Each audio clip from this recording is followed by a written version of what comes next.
Chapter 9. Kate's heart stopped. When it surged to life again, an impulsive, "Oh fuck!" dropped from her lips. Her hand flew up to her mouth in shock, compounding the sense of shame rising up her throat like a rash. But the old lady just laughed. "Forgive me, dear. I'm sorry to startle you," the lady said, her eyes bright with merriment. No, I'm so sorry," Kate said hurriedly, stepping over shards of glass and empty flower pots to make her way towards Luna.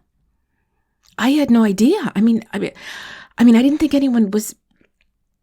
She swallowed her words and regrouped. "I just wanted to look at the greenhouse. I would never have intruded if I'd known you were home. Not much of it left to see these days, I'm afraid. But you're welcome to look around." Luna, and it had to be Luna, Kate thought, unless she'd somehow stumbled into the wrong house, had a sweet, velvety voice that belied her years. Physically, she was tiny, no more than 5 feet tall, and looked frail and insubstantial in a pale blue cardigan and flowery polyester dress. But her eyes were a clear, bright blue, and her voice hinted at a much younger mind dwelling within the body of an older soul. No, I'll leave you in peace. Again, my apologies." Kate offered a penitent smile and turned towards the greenhouse doorway. "Nonsense." Luna waved a slightly trembling hand to push away a thought. "Won't you come in? I've just made a fresh pot of Darjeeling." Kate hesitated, wondering if the invitation had been a genteel gesture of old-fashioned politeness or a genuine offer. Come in? Inside her house? Luna didn't even know her. How could she so blithely invite her in for tea like it was 1954 and people didn't worry about psychopaths and thieves around every corner? For that matter, maybe this unassuming little old lady was the psycho, living in a dilapidated old house that wouldn't have looked out of place as the haunted house in a parking lot carnival. Maybe there'd be 100 cats in there, or bodies of male boarders discreetly dispatched with arsenic. "Thanks, but I should be going," Kate said, going for her own genteel politeness, which ended up sounding and feeling uncomfortable and forced. Damn it, thought Kate, stopping in the doorframe and closing her eyes. She'd spent most of her life feeling uncomfortable around strangers and not following up on opportunities when they presented themselves. If she had any chance of getting what she wanted out of life, she was going to have to start being a bit braver. Well, maybe not braver, exactly. Luna couldn't have weighed more than 80 pounds and looked like she might blow over in a stiff breeze. And if there were bodies of deceased bachelors in there, well, she'd just back out carefully and call Callum. More loosened up, she amended, more open to possibilities, no matter how uncomfortable she felt. She turned around. "My name is Kate Malone," she said, a bit of an awkward tremor in her voice. "Mrs. Josipovich and Mrs. Hatch told me about your greenhouse and suggested I come over and see it." Okay, so it was closer to name, rank, and serial number than a conversation starter, but she had to start somewhere. "It's lovely to meet you, Kate. I'm Luna. Come in, dear, come in. Sit down with me and have some tea." Luna turned and went back into the house without waiting for Kate's answer. Kate picked her way carefully across the debris and entered the house, following Luna's tiny frame down the dark, cool hallway to a surprisingly bright, high-ceilinged kitchen painted a cheerful buttercup yellow, which seemed to bloom into life at the end of the hall. The whole kitchen was like a well-preserved film set from the 1950s. The cabinets were very dated, probably cedar with about 10 coats of white paint on them, and the Formica countertop looked like it had been there since the Truman administration. Even the fridge was a bullet-shaped I Love Lucy style, with the letters Frigid ... R.E. peeling off the front. Kate looked around in amazement, charmed at how cozy and inviting this throwback of a room was. An old transistor radio sat near the deep double sink, some AM talk show blaring out a heated conversation between host and caller. Luna switched it off and beckoned to Kate to go through to the next room. "Do have a seat in the parlor, my dear. I'll bring in the tea." Can I help you with anything, Mrs. Kate faltered. It's just Luna, dear. No, go on through. I can manage. Smiling awkwardly, Kate pushed her hair behind her ears and moved past Luna into the parlor. The room was exactly how Kate had imagined it would look, based on the kitchen and on Luna herself. It was the kind of good room that her friend's grandparents had always kept off limits to the sticky fingers of clumsy children. Faded, dusty rose broadloom carpeted the floor, and 2 dainty Chesterfields sat opposite each other in the center of the room.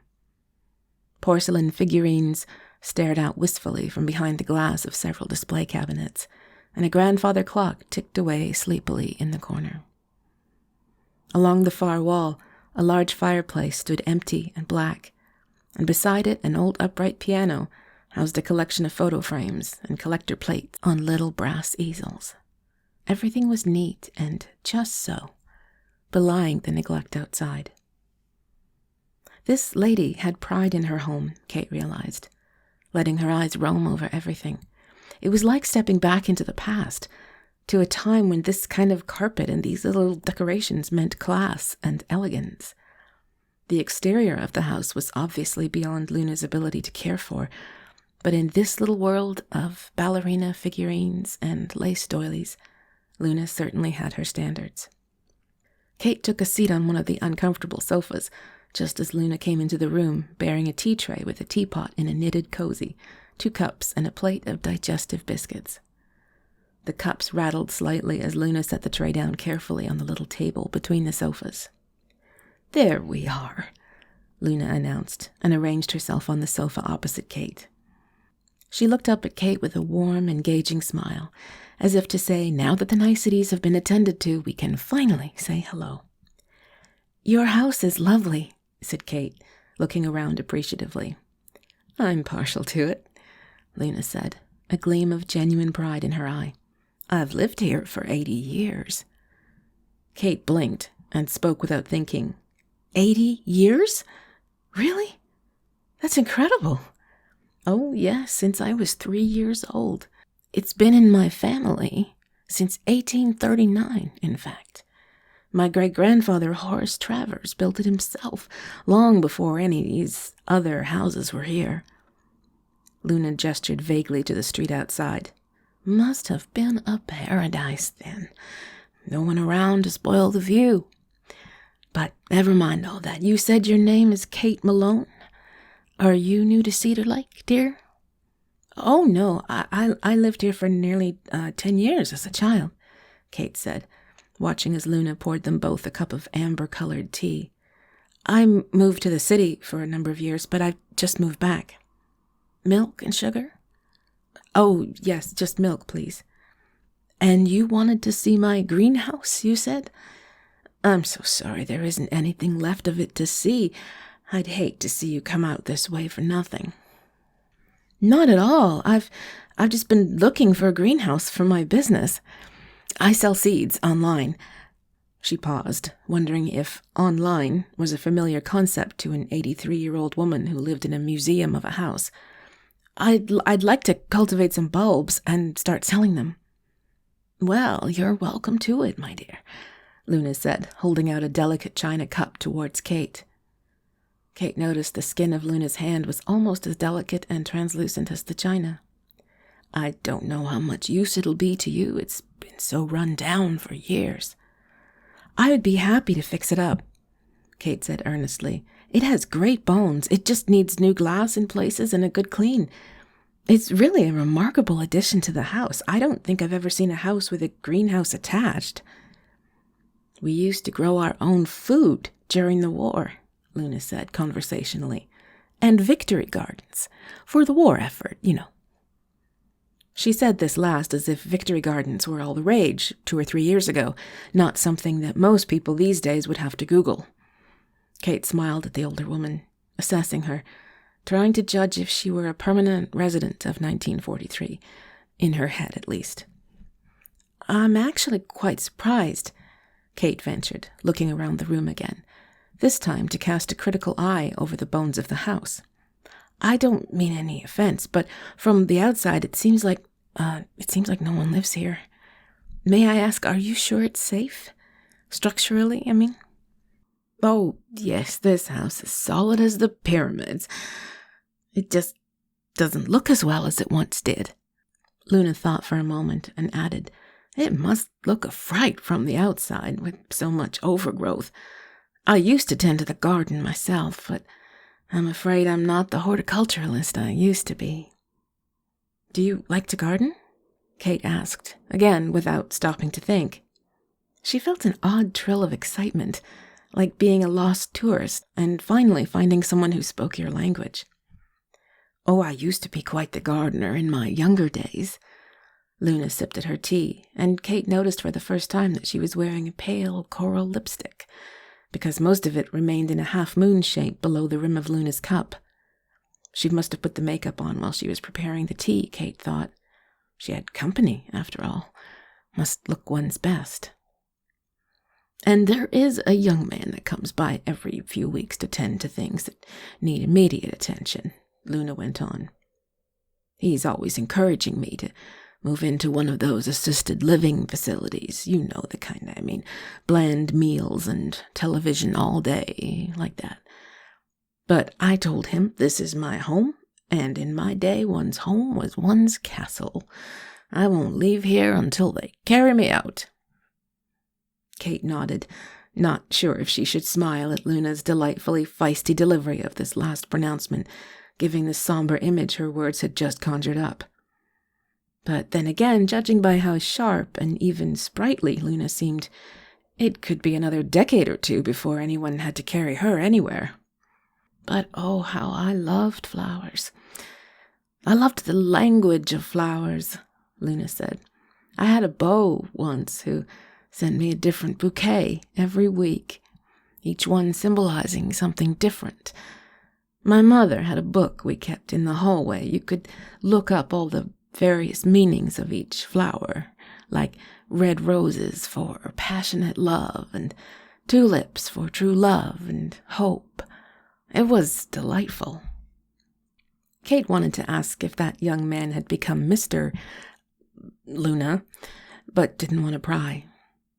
Besides, she felt the tingling of an idea beginning to form.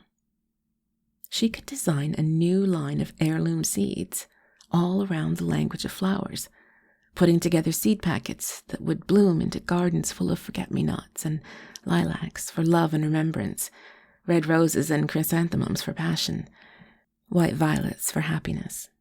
She could even source some old-fashioned images of flowers for the packaging, or find a book like the one Luna mentioned. I started growing my favorites myself, Luna went on, smiling at the memory, lines crinkling around her eyes and lips. I think I loved the cornflowers the best. Such a beautiful blue. Cornflowers, yes, Kate agreed. They're among my most popular requests from customers. Some people want packages of complementary species all in blue. Bluebells and forget-me-nots, too. My young beau sent me forget-me-nots as his last bouquet, said Luna. No, I tell a lie. It was yellow carnations. For rejected love, after I turned him down. Oh, he was cross with me, wasting all that money on flowers. Kate laughed, enjoying the delight on the older woman's face. It was odd, she thought. This entire situation was just odd. 10 minutes ago, she'd assumed this house had been condemned, and now she was sitting in a bright time capsule of a parlor with an octogenarian, drinking tea and talking as if they'd known each other for years. Maybe this was the way older people viewed new friendships, she thought. Why waste time cautiously courting a new acquaintance? Why not brew up some Darjeeling and have a chat? Kate felt herself relaxing a little, sitting back into the Chesterfield more comfortably. Even though the room presented a stiff kind of formality, there was something homey about it as well. Or maybe it was just the warmth she felt from the charming lady across from her, so happily sharing a bygone world with her, and a love of flowers that Kate had never found in anyone else. Did he court you for long? Kate asked. Oh, goodness, no. I liked him well enough, but he wasn't for me. It just took him an age to finally accept it and turn his attention somewhere else. I think he married one of the Albright girls and moved to Denver, eventually. He was a dear, but I just couldn't return his affections." Kate laughed. "My friend Paige is a bit like that. She has a friend who's just crazy about her, but she doesn't seem interested." At the sound of Paige's name, something vivid sparked in Luna's eyes. It was there for just a second, a flash of something like recognition and surprise. "Do you mean Paige Kincaid?" Luna asked. "Yes," Kate blinked. "Yes, my best friend, Paige Kincaid. Do you know her?" "I knew most of the old families in Cedar Lake," Luna replied. "I knew the Kincaids quite well. Paige runs the local bookstore." "Yes, Lizzie and Fitz," Kate nodded. "That's where I met Mrs. J and Mrs. Hatch, the ones who told me about you. I was just there." "It's a beautiful bookstore," said Luna. "It's been a going concern in this town for many, many years. I'm so glad she keeps it open." "She loves it," Kate said. "I believe her grandfather started it." "Frederick," Luna said simply. Yes, he did." Kate paused for a moment, noticing the strange expression in Luna's eyes. It wasn't quite inattention, more like Luna was recalling something long past, but not wanting to dwell there too long. Her eyes drifted a little as she sipped her tea, but came back to meet Kate's. Luna smiled brightly, the moment having passed. "And, of course, you must know her brother, Noah." Kate's stomach lurched a little, not unpleasantly. "Oh, yes. He tormented both of us growing up." "He is such a delightful young man," said Luna, her voice dipping down to a reverent hush. "So handsome and strong." "Oh, is he ever. And such a kind heart, too. He's the one I told you about, the young man who comes to check on me every couple of weeks." The lump that lodged in Kate's throat both silenced her and made her want to speak, if only she knew what to say.